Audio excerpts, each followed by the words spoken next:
Sir मेरा सवाल है वे कि एक बड़ी खूबसूरत हदीस है अल्लाह दे रसूल सल्लल्लाहु अलैहि वसल्लम फरमांदे ने कि जिहड़ा शख्स रिश्ते निभांदा है ਉਹਦੀ ਜ਼ਿੰਦਗੀ ਵਿੱਚ ਬਰਕਤ ਆ ਜਾਂਦੀ ਹੈ। ਸਰ ਰਿਸ਼ਤੇ ਨਿਭਾਉਣ ਦਾ ਜ਼ਿੰਦਗੀ ਦੀ ਬਰਕਤ ਨਾਲ ਕੀ ਤਾਲੁਕ ਹੈ ਸਰ? ਗੱਲ ਇਹ ਕਿ ਰੱਬ ਤਾਲਾ ਦੇ ਦੋ ਨਿਜ਼ਾਮ ਕੰਮ ਕਰ ਰਹੇ ਨਾ। ਇੱਕ ਤੇ ਜਿਹੜੇ ਤੁਹਾਨੂੰ ਮੈਨੂੰ ਨਜ਼ਰ ਆਉਂਦੇ ਇਹਨੂੰ ਅਸੀਂ ਕਹਿੰਦੇ ਜੀ ਇਹ ਲਾਅ ਆਫ ਨੇਚਰ ਹੈ, ਲੇਕਿਨ ਪਰਦੇ ਦੇ ਪਿੱਛੇ ਇੱਕ ਹੋਰ ਚੀਜ਼ ਕੰਮ ਕਰ ਰਹੀ ਹੈ।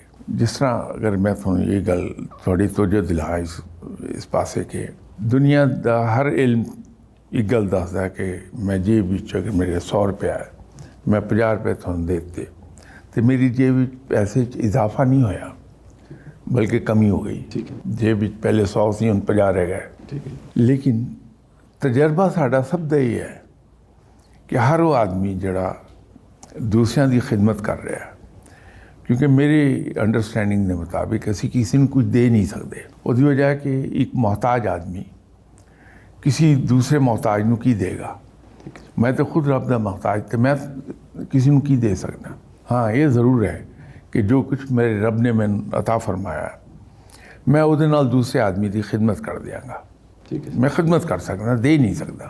तो हर वो आदमी, ये साड़ी ऑब्जरवेशन है दुनिया हर वो आदमी जिहड़ा दूसरिਆਂ की खिदमत करता है अल्लाह ताला उन्हें बरकत अता फरमांदा, उहदे रिज़्क विच इज़ाफा हुंदा। ये वो कानून है रब दा जिहड़ा दुनियावी इल्म दे अहाते च नहीं आंदा।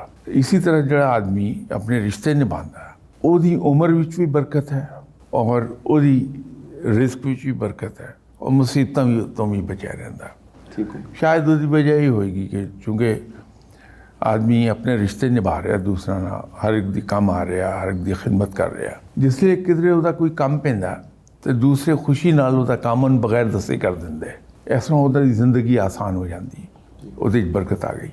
ਇਹਦੀ ਦੁਨਿਆਵੀ ਤੌਜੀ ਤੇ ਇਹ ਹੋ ਸਕਦੀ ਹੈ। ਠੀਕ ਹੋ ਗਿਆ ਸਰ। ਤੇ ਸਰ ਇਹਦੇ ਰੂਹਾਨੀ ਤੌਰ ਤੇ ਉਸ ਬੰਦੇ ਦੇ ਵੀ ਜਿਹੜਾ ਰਿਸ਼ਤੇ ਨਿਭਾ ਰਿਹਾ ਉਹਦਾ ਕੀ ਔਰਾ ਮਜ਼ਬੂਤ ਹੁੰਦਾ ਹੈ ਕਿ ਉਹਦੀ ਸ਼ਖਸੀਅਤ ਦੀ ਮਜ਼ਬੂਤੀ ਹੁੰਦੀ ਹੈ?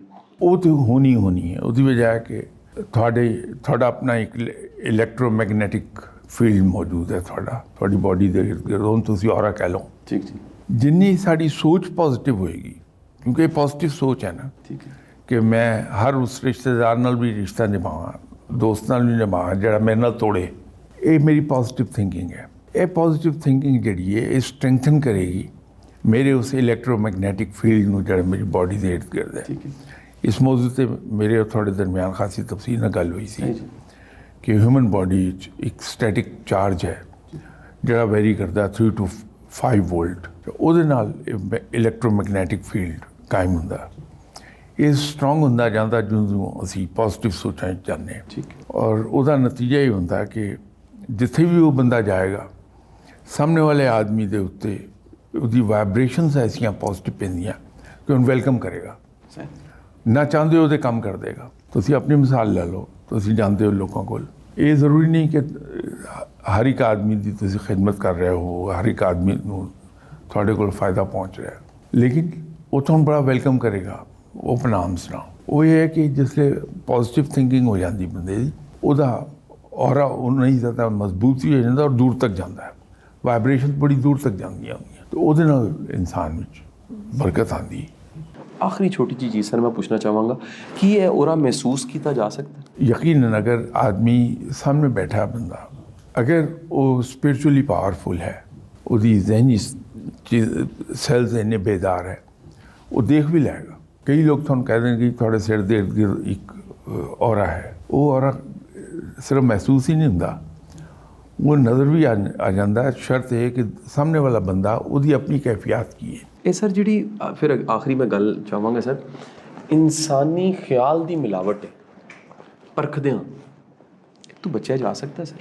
ਨਾ ਚਾਹੁੰਦੇ ਜਬਿਲਤ, ਖਦਸ਼ੇ, ਖੌਫ ਉਹ ਮਿਲਾਵਟ ਕਰ ਦਿੰਦੇ ਨੇ। ਯਾਨੀ ਬੰਦੇ ਦੇ ਬਾਰੇ ਖਿਆਲ ਤੇ ਆ ਰਿਹਾ ਅੱਛਾ, ਲੇਕਿਨ ਆਪਣੇ ਖਦਸ਼ੇ, ਆਪਣਾ ਪਿਛਲਾ ਤਜਰਬਾ ਉਹ ਸਾਰੇ ਮਜ਼ੇ ਨੂੰ ਖਰਾਬ ਕਰ ਦਿੰਦੇ। ਉਹ ਤੋਂ ਬਚਿਆ ਜਾ ਸਕਦਾ?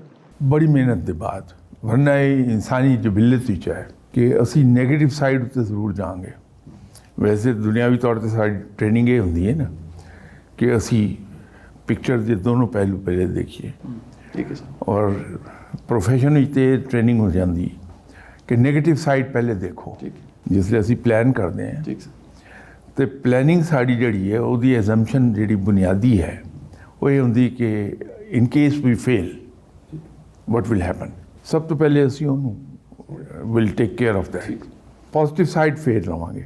ਤੇ ਇਹ ਇਨਸਾਨੀ ਫਿਤਰਤ ਵਿੱਚ ਹੈ। ਔਰ ਦੂਸਰਾ ਇੱਕ ਤਾਲੀਮ ਦੁਨਿਆਵੀ ਇਹੀ ਮਿਲਦੀ, ਲੇਕਿਨ ਇਹਨੂੰ ਕਰਬ ਕੀਤਾ ਜਾ ਸਕਦਾ ਉਹ ਇਸ ਤਰ੍ਹਾਂ ਨਾਲ ਕਿ ਅਗਰ ਮੈਂ ਆਪਣੇ ਆਪ ਨੂੰ ਸਭ ਤੋਂ ਹਕੀਰ ਸਮਝਣ ਲੱਗ ਗਿਆ ਔਰ ਜੈਨੂਅਨਲੀ, ਇੱਕ ਤਾਂ ਹੈ ਨਾ ਮੇਰੀ ਜ਼ਬਾਨੀ ਜਮਾ ਖਰਚਾ ਮੇਰਾ, ਅਗਰ ਜੈਨੂਅਨਲੀ ਮੈਂ ਦਿਲ ਵਿੱਚ ਜਿਹਦੇ ਨਾਲ ਮੈਂ ਮਿਲ ਰਿਹਾ ਹਰ ਉਸ ਆਦਮੀ ਨੂੰ ਆਪਣੇ ਤੋਂ ਬਿਹਤਰ ਸਮਝਾਂ, ਫਿਰ ਹੋਏਗਾ ਇਹ ਕਿ ਜਿसले मेरे जहन में कोई नेगेटिव थाट आएगा किसी के बारे में, कोई अंदेशा कोई ख़तरा, मैं ये फ़ौरन सोचांगा कि नहीं वो मेरे तो बेहतर शख्स है, वो नहीं करेगा ये काम, ठीक है। तो मैं पॉजिटिव हो जाऊँगा। इमाम अबू हनीफ़ा ने कहा कि बदगुमानी दुनिया का सबसे बड़ा झूठ है।